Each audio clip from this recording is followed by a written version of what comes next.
everybody, Eric Anthony here. Yesterday, I did this kind of podcast video post, really because I felt like I needed to get started with something, and so I just did it, right? And eventually, I'll probably move this to an actual podcast media. But one thing that came out of yesterday is a couple of you asked me, Eric, why the heck do you get up at 4:30 in the morning? Well, actually, that was a half hour late yesterday because it's been such an ugly day.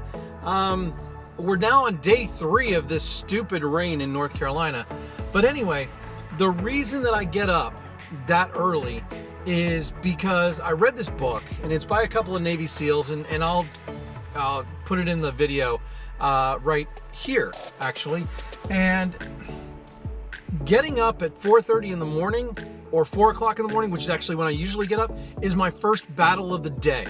And one of the things that they put in their book is your day is about winning a series of battles so that you can win the whole day. You may not win all of them, but here's the deal. If you can win the first one, it really makes a difference. It starts your day out with a win. And from my personal experience, getting up that early gives me the time that I need to prep, to perform, my strategy for getting ready for the day. And the more strategy I put into my day, the more battles I win during the day. Hey, guys, let's get this thing. Let's crush it. See ya.